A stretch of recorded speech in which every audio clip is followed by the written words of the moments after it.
On va maintenant partir dans une ville où le pape et le Vatican sont omniprésents et c'est évidemment Rome. Notre destination du week-end a une particularité. Impossible d'en faire le tour en un seul séjour. Laura Rudo et Tommaso Maro se sont donc laissés porter par leur instinct, mais aussi par leur gourmandise. Regardez.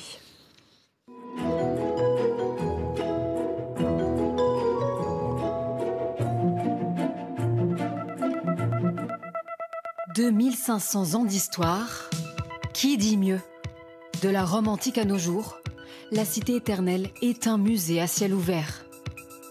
Et pour visiter Rome façon Dolce Vita, rien de mieux qu'une Fiat 500 Vintage. Avec ses avantages et ses inconvénients. Ah, j'ai encore calé. Loin des vieilles pierres, nous quittons la Rome antique, direction la version contemporaine du Colisée. C'est notre première insolite. Comme les empereurs romains, Benito Mussolini voulait absolument son Colisée. Il a donc fait construire ce cube de 68 mètres de hauteur, tout en marbre blanc. Bonjour, comment allez-vous? Bonjour, ça va bien, merci. Alors où est-ce qu'on est? Au Colisée carré, regardez. Et qu'est-ce qui est écrit tout en haut? Un peuple de poètes, d'artistes, de héros, de saints, de penseurs, de scientifiques, de navigateurs. Et moi, j'ajoute un peuple de réalisateurs. En plus du Colisée carré, l'ego et la démesure du dictateur se sont étendus à tout un quartier qui a servi de décor aux plus grands réalisateurs italiens. Beaucoup de films ont été tournés dans le centre historique de Rome, alors qu'ici tout était possible.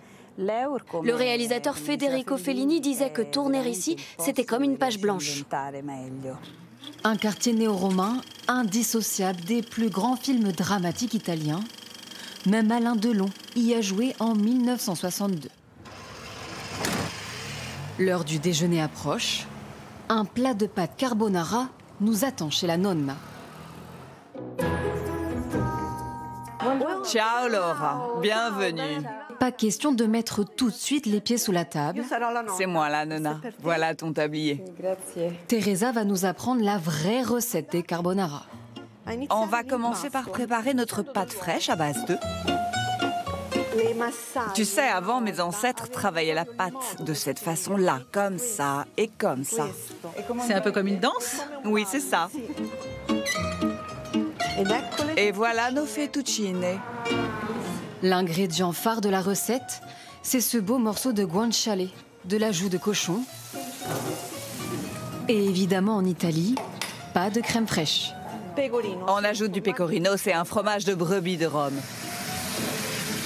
Après 3 heures de cuisine méticuleuse, Bravo Laura. voici nos pasta alla carbonara.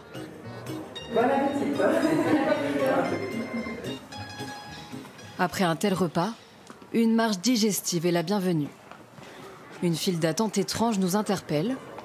Mais que font tous ces gens devant une porte qui ne s'ouvre jamais? Pourquoi vous faites de l'accueil? Il y a quelque chose? Oui, apparemment dans le trou, il y a la basilique Saint-Pierre à voir. Ce trou de serrure, Je peux voir aussi? offre une vue parfaitement centrée sur le dôme du Vatican. La nuit tombe, il est temps de rejoindre notre hôtel, très particulier. Nous sommes à la Villa Médicis, au lieu de la culture française à Rome. Quand les artistes n'occupent pas leur chambre, il est possible d'en réserver une, mais il faut s'y prendre plusieurs mois à l'avance. Notre résidence d'artiste, la Debussy, mêle à la fois des fresques de la Renaissance et du mobilier pop. Pour séjourner dans ce palais, nous nous sommes fait plaisir, 150 € la nuit. C'est magnifique. Pour ce prix, vous vous offrirez au coucher du soleil la plus belle vue de Rome. Le lendemain matin, au cœur du quartier bohème du Trastevere, les habitués prennent leur petit déjeuner au Callisto et ça nous tente aussi. Un cappuccino, s'il vous plaît. 1 euro. Marcello, 75 ans, sert le café le moins cher de Rome Et cela fait 55 ans que ça dure. Tout est resté d'époque ici. Oui, tout est vieux ici, comme moi. J'ai gardé mon bar exactement comme il était à l'époque. Pour 1 € de plus, offrez-vous un maritozzo, une brioche avec beaucoup de crème fouettée. Alors, tu en as pensé quoi du maritozzo? C'est bon, mais ça fait un peu trop pour moi. Oui, ça fait beaucoup. Sur la place, Voleur! nous retrouvons Marcello et sa bande de copains en pleine partie de cartes. Ce point est à moi. Vous êtes les derniers à jouer aux cartes dans la rue? Mais non, on n'est pas les derniers. On était juste les premiers à l'avoir fait. Évidemment. À quelques centaines de mètres de là, ça crie de tous les côtés. Tout est beau ici! 10 € seulement les manteaux!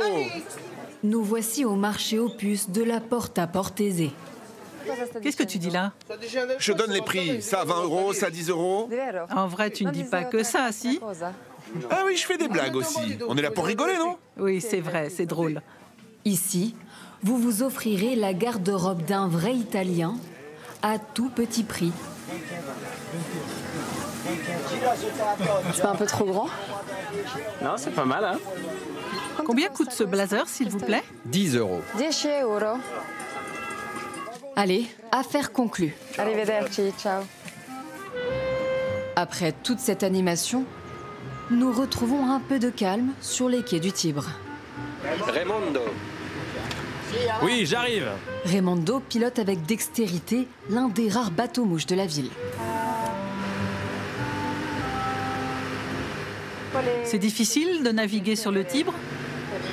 Il faut toujours rester sur ses gardes, parce qu'il y a peu de fond. Et en plus, il reste des vestiges de maisons de la Rome antique sous l'eau.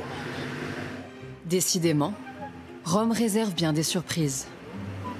Nous quittons la cité éternelle avec cette sortie en bateau au prix de 12 €. Et en guise de point final, cette vue sur la basilique Saint-Pierre, une belle façon de clore notre week-end à Rome.